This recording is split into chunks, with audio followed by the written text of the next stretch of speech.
really helped me understand slavery as well as the Civil War from the African American perspective in Maryland, particularly in those counties. But oftentimes these women were having to get like 4 or 5 people to testify on their behalf that they were married to this person, that these children belonged to them, and then of course it was validated a lot more if they had a white person testify on their behalf. And so in one instance, there was a woman trying to get her husband's pension, and she was, I think it was Charles County, and she had tracked down her former owner's daughter.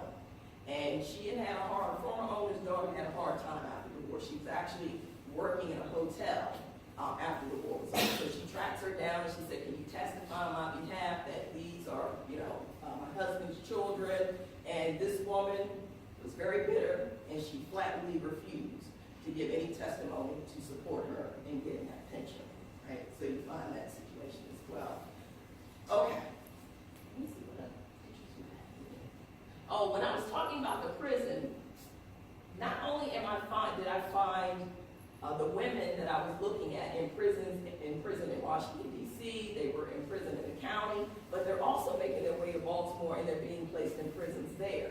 So this was actually a report that I found from William G. Burney when he went to the Chameleon prison, and this is what he saw. In this place I found 26 men, 1 boy, and 29 women, and 3 infants.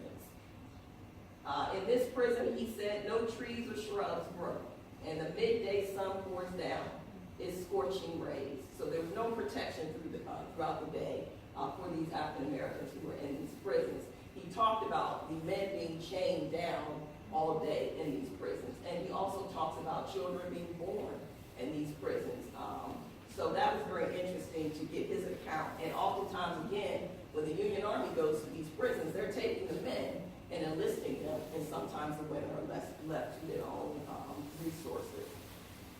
Okay. Now in section 3, I borrowed another statement from an African American observer who said, quote, the colored men of Maryland had little been heard of in politics, end quote. So on May 19, 1870, a quote, large meeting of Negro voters assembled at Sheep Pen Woods in St. Mary's County. 2 unidentified black men and Mr. KJ, a teacher at the Negro School, addressed the crowd. Unbeknownst to the attendees who celebrated passage of the 15th Amendment and organized for the impending election, white townsmen lurked around the perimeter taking copious notes. They reported that, quote, the meeting was orderly throughout, end quote. However, the observers did criticize the speeches, which they deemed Republican in tone. Previously, voters in that area had largely supported the Democratic Party. But with an estimated 1,500 black men registered in a county with a black population that exceeded the white, the latter expressed serious anxiety over the Republican Party's encroachment. 1 month later, rumors circulated that Judge Hugh Bond and Fred Douglass would speak to the town's newly enfranchised black population assembled at the same location. This caused quite a stir in the southern region's smallest county. The calling of this meeting elicited a more stern rebuke from white townspeople who warned that, quote, Republicans should arrange their meetings hereafter with some regard to the demand of the agricultural interest, or they may provoke hostile combinations against free people. So despite these covert threats, or overt threats, free people challenged landowners by abandoning the crops and attending political meetings. So strong was their desire to exercise their citizenship rights.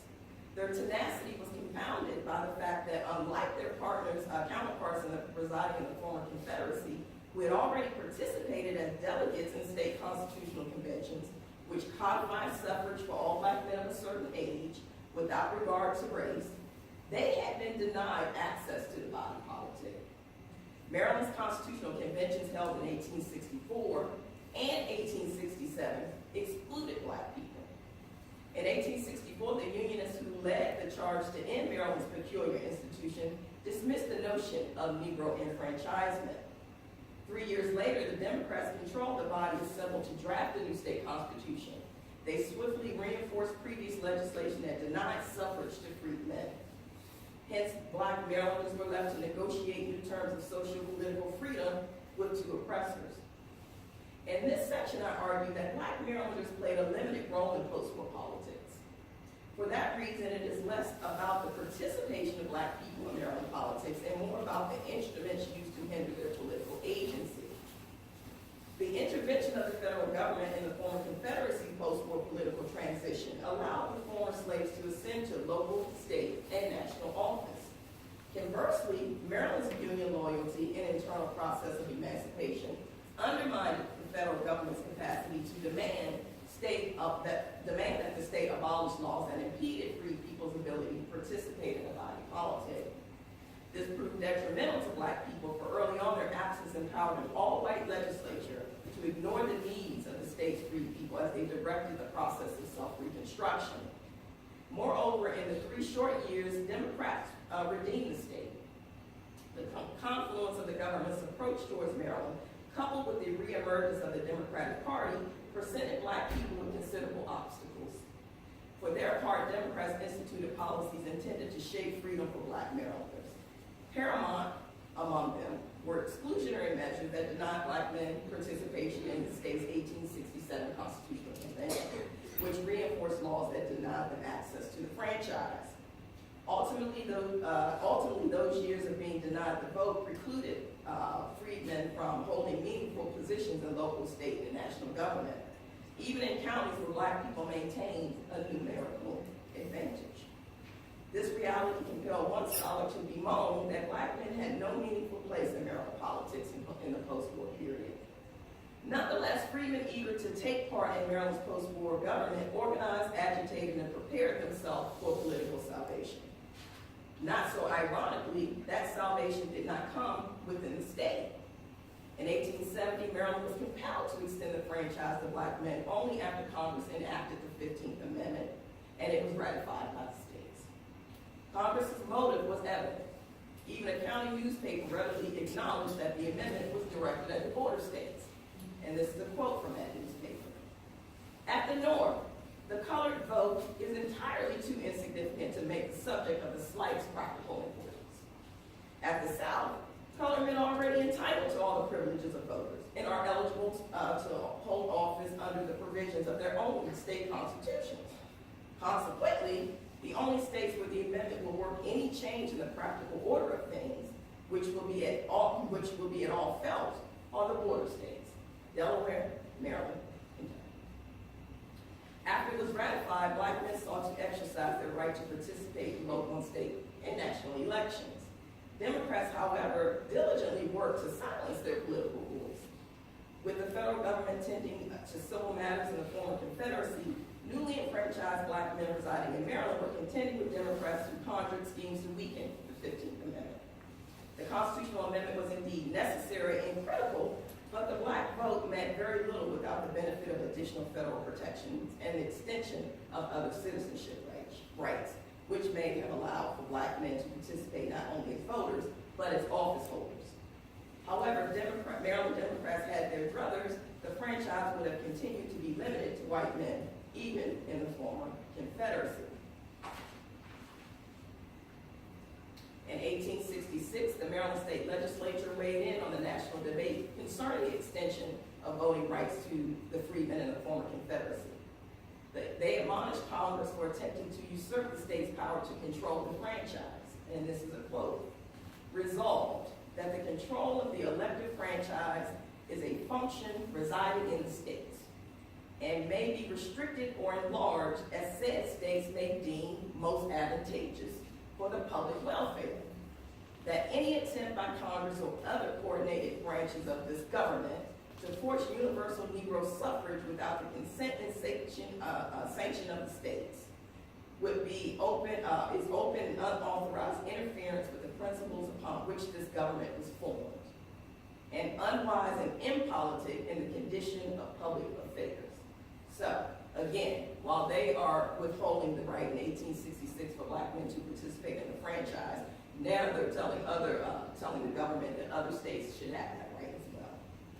So in Maryland state legislators had used the 1864 Constitutional Convention to settle the matter of universal male suffrage.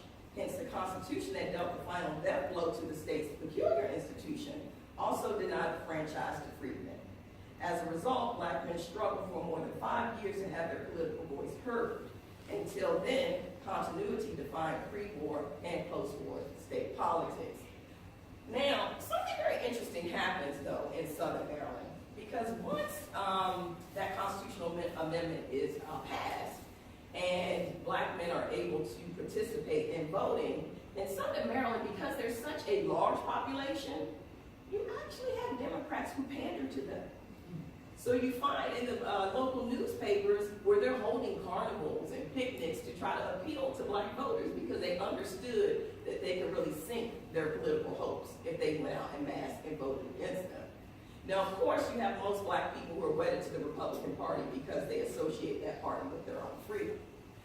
So it was very interesting. I found there was a parade in Baltimore, and there was a black man who was participating in these activities that were sponsored by the Democratic Party. And so it goes that the black Republicans who saw these black people participating in this kind of gave them, as my students would say, the side eye. And I was telling my students this story just the other day. I said, and they caught up with this group of black men who were participating in this Democratic gathering.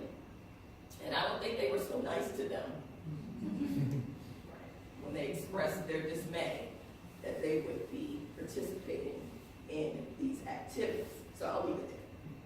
Okay, so now the final section that I deal with, and I will say too in terms of politics, so while you don't see African Americans ascending to office typically, or ascending to office in Maryland, you do have them being a part of the Republican caucuses in the state. But as we get further and further to the end of Reconstruction, they're also excluded from those as well. So I wanted to mention that. So my final section, I titled that Surviving Freedom. So 1 month after Maryland's enslaved population was freed by the state constitutional amendment, a black man in St. Mary's County ventured onto a nearby government farm. Since 1863, federal officials used the property of fugitive Colonel Joseph Sovereign to quarter almost 500 contrabands. The overwhelming majority of those came from Virginia, and they have been removed from the District of Columbia and placed on that farm. On this day, the St. Mary's County man hoped to take advantage of an opportunity extended to its residents.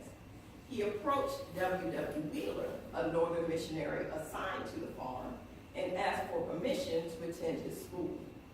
He admitted that he was reluctant to seek admittance, believing, quote, his being a Catholic would deprive him of the privilege of coming, end quote.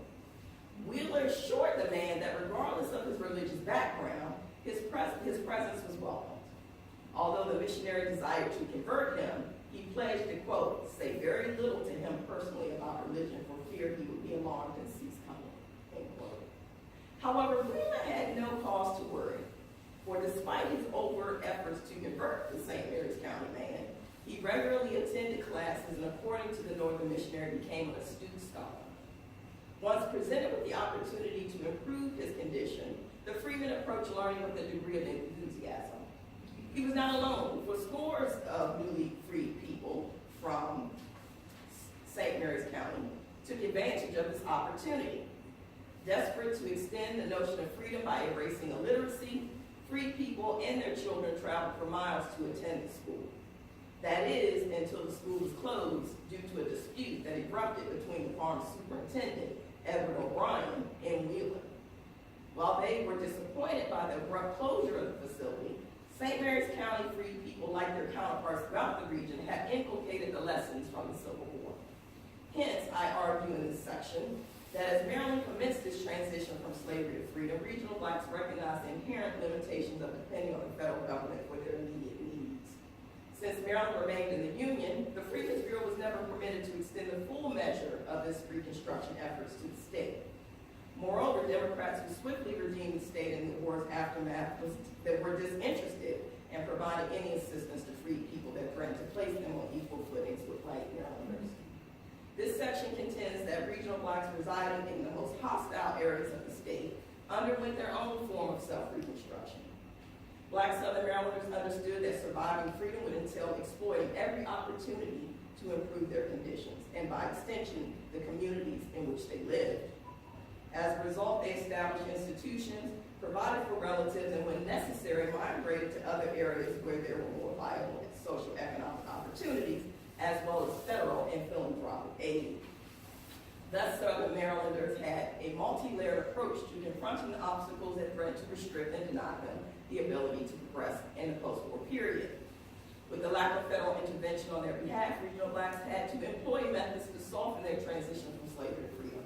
They had understood that surviving freedom, like enduring war, would depend on their own resourcefulness. Therefore, while the federal government was entrenched in the former Confederacy shaping freedom for black people, regional free people were approaching every opportunity to shape freedom for themselves. They had attempted to apply the philosophy of self-determination within the context of institution building, kinship networks, and mobility. A part of that institution building was supporting efforts to educate their children. And so I have this picture here. So this was actually the first African-American school in what we know now to be Clinton, Maryland, 1868, Roby Towns, school number 1, District 9. So education became very important. But again, the Freedmen's Bureau were trying to stretch their resources to help establish schools in the state, and particularly in the southern region. And so you had African Americans who were actually pooling their resources. And once they pull those resources together, they would write to the Freedmen's Bureau saying, all we need now is a teacher, right? So the Freedmen's Bureau sometimes provided wood for them to build a school, but sometimes they purchased that on their own. So these two, the black community as well as the Freedmen's Bureau, are collaborating in an effort to try to establish schools throughout the southern region to educate newly freed people. Now some things are happening to thwart that. So we have a lot of northern white missionaries who are coming into the area to serve as teachers. And they are finding that the environment is not so hospitable to them. So you find in newspapers where they're being run out of town sometimes. One woman came down from the north to teach at a school in Prince George's County reported that as she was leaving the school, people in the community started throwing rocks at her, right? The schools are being burned down, right? So as quick as free people can get them established, sometimes they're coming right behind them and burning the schools to the ground.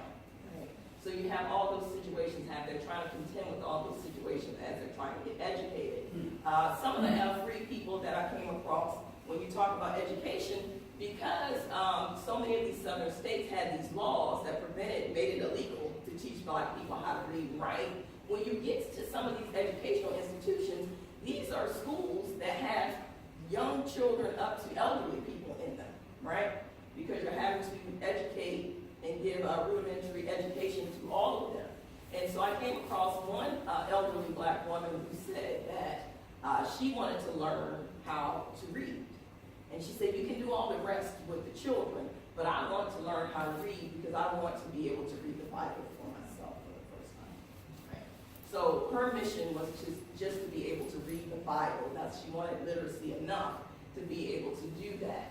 So you do find northern missionaries who are in the area, and the American Missionary Society records gave me a lot of insight to what they encountered when they came to Southern Maryland to work in these schools. You have the black community very much invested, but the reality is a lot of that labor, even with the young children, was needed in order to keep the family afloat. And so you find these children who get education when they can, because oftentimes their labor was needed to have those resources for the families to be able to survive, especially if it was a single woman. So in conclusion, in the 1870s, the Reconstruction period drew to a close. Throughout that decade, the federal government gradually withdrew troops from the former Confederacy. In 1871, the Congressional Ironclad Test Oath was repealed. During the same period, blacks serving in Reconstruction governments were gradually forced out of office. What is more, the Ku Klux Klan's campaign to terrorize black people in the Deep South had been most effective. By 1877, all of the states in the former Confederacy were by Democrats. Finally, in the following decade, the Supreme Court concluded that the Civil Rights Act of 1875 was unconstitutional. And this act was meant to try to protect Black people in public spaces, saying we can't segregate people in public spaces, which we will come to know as Jim Crow.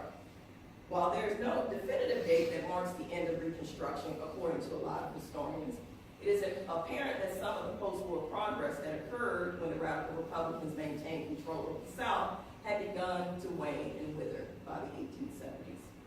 With the Compromise of 1877, Rutherford B. Hayes withdrew the remaining troops from the South. For most scholars, that actually signals the end of Reconstruction. Ironically, it was of no real consequence to Black Marylanders. The long experience with inhabiting a loyal state during the Civil War and Reconstruction periods provided crucial lessons for Black Southern Marylanders who confronted an economic, social, and political revolution, largely without the assistance of the federal apparatus. Therefore, while their counterparts residing in the former Confederacy were grappling with the consequences of the federal government's withdrawal, Black Southern Marylanders continued the task of shaping freedom for themselves. By situating Black Southern Marylanders within the context of a loyal state, Competing Realities provides a nuanced perspective on wartime and post-war transitions in a border state. It examines how regional Blacks unable to employ the federal government in their most desperate time of need confronted their daily realities. As the federal apparatus yielded to the state, newly freed people were forced to negotiate new terms of freedom with a Democratic Party that had fiercely fought against emancipated Maryland's enslaved population. Once assured that the federal government recognized the sovereignty of the state, this loyal state, these anti-emancipationists swiftly moved to limit Black Marylanders' citizenship rights. They exerted the greatest amount of effort in crafting legislation to deny them the franchise. Also, party leaders and their constituents engaged in legal and extra-legal schemes that impeded the federal government's ability to protect Black Marylanders. The Black population residing in the state's southern region was most affected. This is evident since the Freedmen's Bureau occupied most of its time fielding correspondence concerning the outrages heaped on the region's newly freed men, women, and children. When the war ended, a number of Confederate soldiers reversed course and traversed the Potomac River heading home. Defeated and confronting economic ruin, they capitalized on every opportunity to exploit and control what they deemed were inferior Negroes. However, regional Blacks had no intention of being passive victims. Despite these apparent limitations, they quietly operated around the periphery to distance themselves from slavery's legacy, to agitate for citizenship rights, and to provide social economic relief to their urgent communities. What is more, in the absence of federal and state aid, they implemented strategies necessary to survive both war and freedom. Thank you.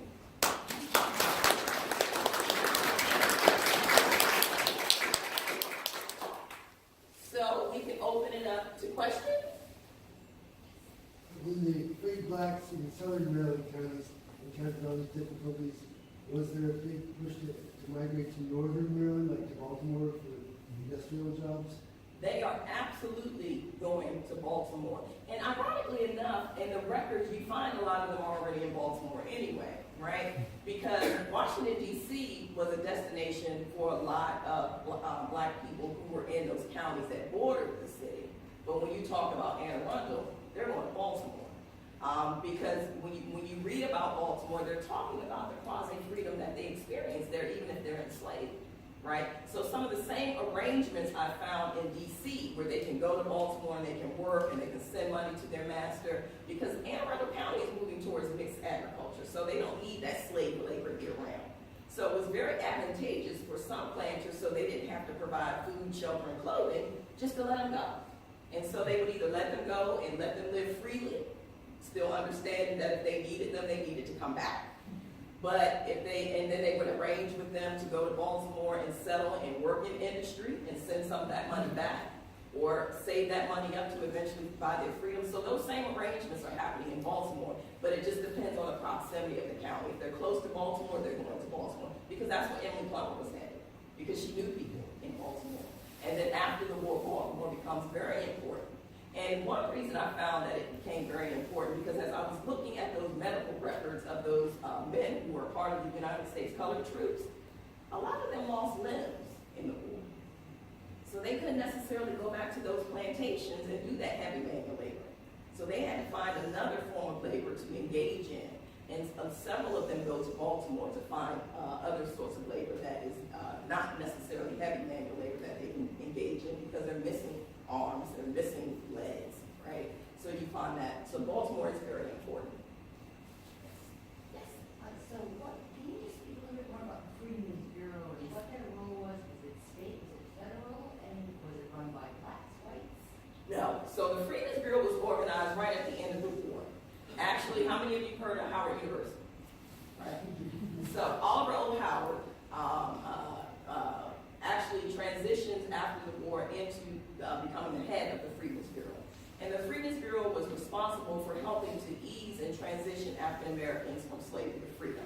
Now, also you'll find in the records, if you go in the South, though, they're doing that for white people as well. Because as we know, a lot of them were suffering. Plantations have been burned to the ground. A lot of the women are widowed and looking for assistance as well. But they're supposed to handle the abandoned lands. So when we talk about 40 acres and a mule, right, that's one of the things that they're doing. As a matter of fact, Oliver O. Howard at this point is writing to Johnson, trying to solidify what Sherman had done in terms of trying to give black people property so they can own a plot of land and work it for themselves. They're providing medical care. They're providing a level of protection throughout the South. They're helping them establish schools. So they had a huge role and probably would have been a lot more successful if more resources were put into it, right? But they had very few agents in the field spread out throughout the former Confederacy. And so at the urging of Marylanders, they finally start encroaching in Maryland, and they're trying to intercede in the apprenticeship system, which is very difficult for them to do. Because these Maryland legislatures can say, we were loyal, get out of our business, right? So that's what they always fell back on. Because at one point, you actually had Maryland planters who were trying to get compensated after their slaves are freed, right? So after 1864, they're trying to push through legislation to compensate Maryland planters. And actually, Henry Winter White says in Congress, and I'm just paraphrasing, and he said, your compensation is the cleared lands that those African Americans did. That is your compensation for slavery. So I'm paraphrasing, I'm doing it badly. But he's basically saying, no, you will not be compensated for your slaves that are now free. Enjoy the land that they helped cultivate for you, right? And in terms of labor relations, it's kind of interesting because during the war, you have black people trying to get, particularly in Southern Maryland, trying to get into D.C. because there are jobs there, right? The war brings jobs, right, to Washington, D.C. But after the war is over, those jobs start to dry up. And so now the federal government has to decide what to do with all these people, right? And one thing the Freedmen's Bureau does is they start a transportation program. And within that transportation program, they're sending black people outside of the city to other places. So, for instance, you can be in Rhode Island, and you can write to the Freedmen's Bureau and say, I need a domestic. And so the Freedmen's Bureau agent would offer that typically a black woman, if it was a domestic, they would offer a ration and transportation to go and fill that void. Now, interestingly enough, a lot of black people didn't want to leave D.C., particularly if they were from Southern Maryland. But things were getting a little dicey in D.C. And so I found one gentleman who went to the Freedmen's Bureau agent and said, okay, I'll go. He said, okay, we're going to send you to Ohio. And he says, okay. So he gets his ration. He actually goes to Ohio, but then he makes his way back into Washington, D.C., right? So you find those instances there where they're just using this as an opportunity to feed themselves, right? So it's amazing where they're going, mainly to the north and to the west in the aftermath of the wars with the transportation system. So they're going to Rhode Island. Now, before the war, I think you asked about them going further north, right? Well, that was a little difficult because when you read the letters that are being sent to Abraham Lincoln during the war, what you have a lot of Northerners saying is, don't let them come here. So D.C., if you look at D.C., that is really the last stop for most of these African Americans who are fleeing the Confederacy. Northerners have no desire for them to come into those states. and compete with them as laborers. And so they're writing to Lincoln, urging him not to allow them to go anywhere past Washington, D.C. So, yes. You mentioned in connection with D.C. that Southern Marylanders would sometimes send slave catchers into the Capitol during the war.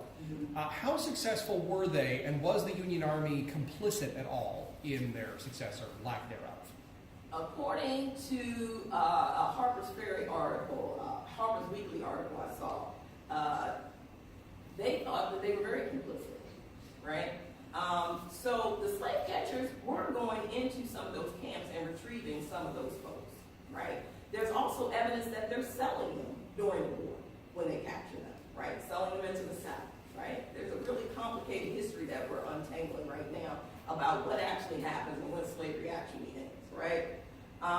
And so you do see, I saw numerous newspaper articles talking about these slave catchers not even having to go into D.C. because they just hide out on the roads headed into D.C. and they capture them there, right? And so, but I did find several accounts where they actually go into D.C., into those camps, and retrieve those enslaved people who were fugitives from those Maryland planters and bring them back. And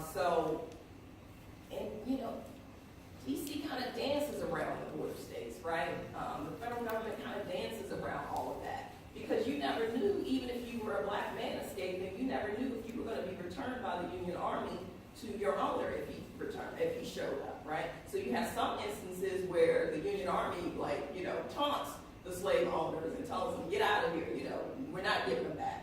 But in other instances, you have them turning them over. And one gentleman that was turned over down in Charles County, his owner shows up, they turn him over, and his owner actually tied him to the back of the wagon and drug him all the way back to the plantation, right? So you have stories like that as well. Becomes even more complicated for these women, right, who are trying to escape.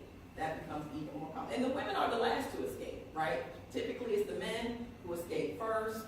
I found evidence that there was one couple who was supposed to escape together, and her husband writes her and says, well, I'm embedded with this New York regiment down here in Virginia, and she's still on the plantation, right? And he says, I hope that, you know, Miss So-and-so is treating you well, because he understood that he had left her behind, right? And he is now making movements throughout the South with this New York regiment.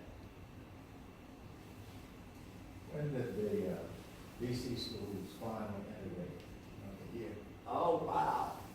That is really around the Civil Rights Movement, right? Because D.C. starts establishing, first of all, we have to understand that there is a robust free black population in D.C., right? Even before the war. Those are the folks who were providing some protection for these runaway slaves. And then after the war, which made me have an interesting relationship with Frederick Douglass after that, you have a upwardly mobile black middle class in D.C.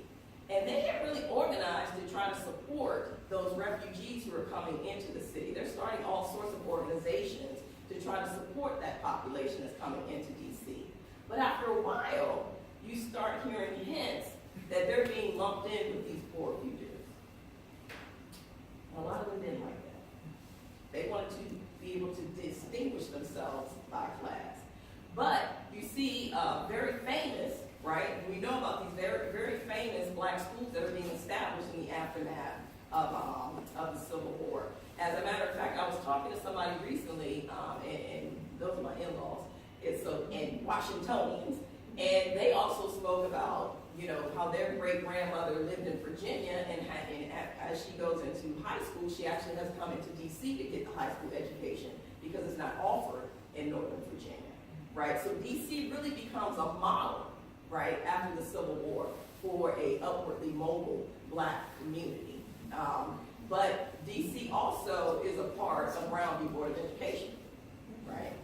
So that tells us that the schools were segregated in Washington, D.C., right? Bowling versus Sharp is the D.C. case that gets decided outside of Brown v. Board of Education because, of course, they couldn't use the 14th Amendment because D.C. is not a state, right? But initially, it is lumped in with those 5 cases and the Brown versus Board of Education. And then, of course, on the heels of that, we get white flight. So even once the schools are integrated, most of the black people are starting to leave Washington, D.C.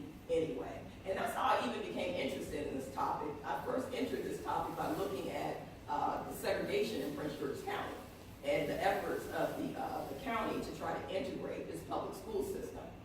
so I'm from Prince George's County, so that just fascinated me. And when I decided to write my dissertation, the person I wanted to work with went, I don't do that here. So you're gonna have to come backwards. And so I ended up doing Civil War Reconstruction. But that was actually fascinating, the busing system that was established in Prince George's County.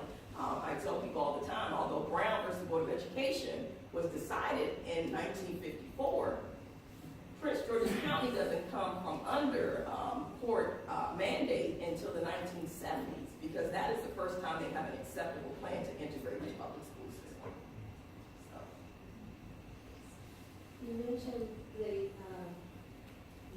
the white women missionaries from the north getting stoned. Were they getting stoned by black people or white people?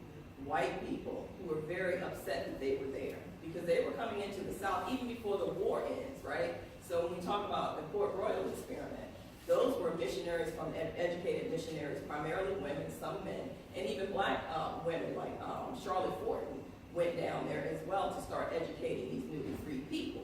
And so the idea that these white missionaries were there to educate and kind of try to start leveling the playing field for these black people was problematic for a lot of these Southern Marylanders. And so there were reports, and they didn't even get into it. This wasn't the Freedmen's Bureau agents also. The Freedmen's Bureau was also closing down a lot of these government schools because they were getting into these bitter attacks going back and forth. There's one newspaper article I read about Freedmen's Bureau agent and one of the Northern missionaries, and they go back and forth in the newspaper with each other, and the Freedmen's Bureau eventually closes the school down, right? And so you have that dynamic as well. But yes, Southern Marylanders are running these Northern missionaries out of town. They're burning the schools down as quick as the black people can put them up, because eventually black people start building their own schools with a little bit of assistance, but they would go to the Freedmen's Bureau to get these missionaries to come and serve as teachers, with the idea that they wanted to educate themselves in order so that they can take over those positions of educating those newly free people. But it was actually the white communities that are running these white missionaries out of town. Some southern states during Reconstruction had black legislators. Sounds like Maryland had nothing. Nothing. Exactly. Because it wasn't until 1870 that they were able to even participate in the body politic, right? With the 15th Amendment. But by the time we get to that, those state constitutional conventions have already taken place throughout the South. So you look at states like South Carolina, right? Georgia, they're sending people not only to local office, but to the Capitol, right? To serve. Yeah, absolutely. Backward state. Well, that's what loyalty could get you, right? At what point does Southern Maryland's economy diversify away from tobacco? It takes some time. And it's interesting when we talk about labor, so many black people have ran away and left Southern Maryland after the war. So much so that a Freedmen's Bureau agent, the last year of the war, he starts traveling through Southern Maryland. And he starts telling the black people on the plantation, don't come to D.C. Stay here, don't come to D.C. And the Freedmen's Bureau was also actually engaging in creating contracts between the former slaves that they're doing. So now they say these people are free, you have to sit down and decide what kind of wage you're going to pay them. But a lot of those black Marylanders that make it into D.C. don't want to go back. So they're refusing. When the transportation program is trying to send them back into Southern Maryland, they're like, no, we're not going back there, right? So the labor shortage in Maryland becomes so desperate that I found a newspaper article where they're actually advertising in European newspapers trying to get them to come over and serve as laborers, right? So it becomes so desperate. So this is actually a time, at times, where black people are able to negotiate their labor. So I found one in some private papers, I found one instance where a man who owns a plantation down in Charles County, and he's writing to a friend of his, and he goes, you know, I gotta get my barn roof fixed, but my cook, I need to get her roof fixed as well. But I don't have money to do both, right? So whose roof should I fix? And she's getting a little sick. So guess whose roof he fixed first? Because these folks are writing about how difficult it is not to just get people to work those crops, but even to get domestics. So black women could easily move around because their labor was needed. So if they're not being treated well here, they can say bye-bye and go elsewhere and easily find a work. So yes, so the economy eventually starts to change because they have to diverse. They can't find labor to continue. And then it's starting to wane even by the time we get to the Civil War, though, and only because, as we know, tobacco is hard on the soil. So you can't keep planting that tobacco year after year after year. So what I found when I was looking at the antebellum period, a lot of those families that had settled in Maryland early on, they're starting to move west and look for property out west to start to cultivate. And sometimes they take their slaves with them and sometimes they don't, right? Because the land is being overused. That was another thing back in the 1830s, 40s. I didn't realize that because of this anti-importation of slaves during Jefferson's administration, that the migration of children and families from these states to Mississippi and the Natchez Trace was just like a trail of tears with the Cherokees. Absolutely, and that's happening because that little thing called the cotton gin takes the seed out of that cotton. But what do you need to do before you get to the point where you can use that machine to get the seed? That's big. Just And a so whole you need army those of folks. middle America, middle Atlantic states moving to the new black lands of earthlands of Mississippi. Absolutely, to pick that cotton, to start those cotton plantations, absolutely. And we call that the domestic slave trade. If you ever go to the National Museum of African American History and Culture, they have a whole section on the ground floor of the history gallery of the domestic slave trade. And they start that section with bales of cotton that go to the field, right? And so that gives you some sense of the importance of that crop. Because some historians actually argue that slavery might have died out if it wasn't for that cotton. There was rice also. Yeah, there's rice, South Carolina, Georgia, yes. But, you know, that cotton really revives that institution of slavery and kind of entrenches it, particularly in the Deep South. Part of my ignorance for Maryland geography isn't here. But the Eastern Shore, the African Americans lived in the Eastern Shore, but their experience is fairly similar to the alternative in this part of Southern Maryland. No, initially, yes. But the Eastern Shore, and this is one reason why I ended up doing Southern Maryland, because what I found in the Eastern Shore that they had already started moving towards a diversified economy before the Civil War. So they have the canning industry there, they have the oyster industry there, so they've already started to diversify. So they didn't get wheat, you know, they're doing all sorts of diversity in terms of their economy, and so they didn't need slaves year round. So a lot of those enslaved people I traced them to Baltimore because they're being manumitted. So, I mean, manumissions after the Revolutionary War in this state take off. So much so that the state legislature tries to put legislation in place to control it, right? As a matter of fact, who's ever heard of the African Colonization Society? So the African Colonization Society comes in just after the Revolutionary War. These are abolitionists who are organizing, and one of the things that some of them decide is, we don't know free black people and free white people who be able to live in this country together side by side. So one thing they do is they appeal to the national government, but I found in Maryland they've also appealed to the state government because the state of Maryland is actually setting aside money to send black people, particularly to Africa, particularly to Liberia. Is that Marcus Garvey?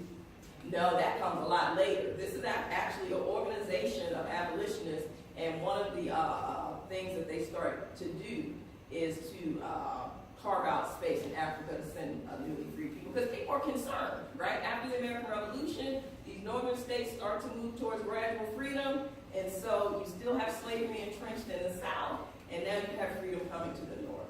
What are we going to do with these free black people on the border? Because as I said, manumissions take off after the Revolutionary War, and there are a lot of theories about why that happens. But now what do you do with these free black people? Because freedom, next to slavery, if I'm on a plantation and I'm enslaved and I'm next to a free person, what do I want? I want what they have, right? So a lot of Marylanders didn't want that, especially because by the time we get to the Civil War, the enslaved population in the state next to almost 50-50 in the state, right? So a lot of people throughout the antebellum period are trying to figure out, I mean, there are laws passed in Maryland that said once you're free, you gotta leave the state by a certain time. There are laws passed that said you have to consider immigrating outside, right, of the country once you're free. And so Liberia became a destination. Anybody know the capital of Liberia? Monroe. Who was that named after? James Monroe. Right. Because we created that colony. And there's actually a book called Liberia and Maryland, I think was the name of it. Because there were so many Marylanders that were leaving and going to Liberia during the antebellum period. And so that's why I say Marcus Garvey, when I talk to my students, Marcus Garvey wasn't the first one to have a back African movement. It was happening well before then. And even some black people who decide to leave on their own well before Marcus Garvey. So what was going on here in Annapolis? Annapolis was different as well. And that's why I didn't focus, like I said, as much on Anne Arundel County, because it was different than the rest of the other counties in the South. And so what is going on with Annapolis is kind of mirrors what is going on in Baltimore. You have black people who are engaged in waterways, working on waterways, until after the war, which is interesting because Maryland passes a lot of laws after the war that really restrict black people's ability to work on the waterways. They had to get very expensive licenses, or sometimes they've been restricted from participating at all. So Annapolis is very different, and again, that's why I didn't focus on it, because it didn't resemble what was going on in the rest of the counties under observation. So, but slavery certainly didn't factor into Annapolis in the way in which that it would factor into a place like PG County, where they were still producing, or they still had those large tobacco producing plantations. Yes. I wanted to ask, you mentioned Howard, and who was he? So General Howard had been a part of the Union Army. After the Civil War, he becomes the head of the Freedmen's Bureau. So he was white. Yes. Yeah. Yes, he actually lost the arm in the war. And so if you ever go up Georgia Avenue in Washington, D.C., and you go towards Howard University's campus, and you see that big white mansion, that was actually his house. And so after the war, when Johnson is not cooperating, right, he actually, tries to dismantle the Freedmen's Bureau, and Howard gets frustrated.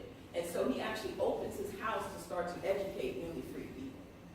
And then how many of you have heard of Berry Farms over in Washington, D.C.? And when I ask my students, who's that named after, some of them say Marion Berry. But it was actually the Berry family, white farmers, who owned that land. And not only did they own that land, they owned land around Howard University. And so Howard purchases that land from them and starts what will become Howard University.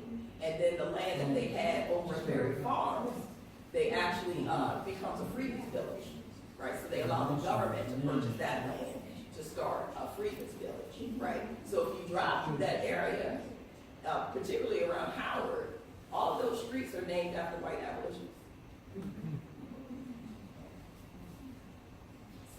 Do we know what happened to the African Americans who were put in jail by the others who went to fight for the Confederacy? So, the men oftentimes, again, are recruited, but when I looked through the record, it was very interesting because a lot of them did not want to fight. I mean, the idea is like, oh, they all want to fight for their liberty, but some of them are signing up and they don't return once it's time for them to go back and start training, right? So you find a lot of them are serving in the Union Army. Some of them go back to their lives and become farmers. A lot of the women, if they don't perish in those spaces, become free people after the war as well. But those prisons really become a site of terror for black people during the war. If you read about the conditions in those prisons, it's horrible, right? It is absolutely horrible. So if they survive that, after November 1864, when Maryland becomes free, they become free people, right? If that's answering your question, get more specific if you want. Well, I know that some of the people that went to fight for the Confederacy didn't go back because they died in the fight. Mm-hmm. Absolutely. How do they know what to do with the people put in jail? Well, they get released eventually. They have to appeal. some of those who are being put in prison, like Elizabeth Boyley's husband, who was put in prison for enticing slaves to run away, which you see a lot of that, especially during the latter part of the war.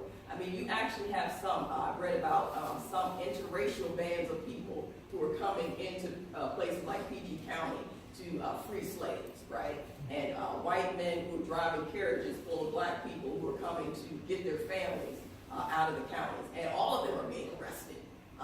And so if you look at Governor Bradford's records, a lot of them are having to appeal to him over and over and over again to get their freedom. And so that's why a lot of these folks, particularly these women, are having to navigate the early phase of freedom, because Governor Bradford, even after the institution of slavery ends in November 1864, is not letting these people out of prison right away.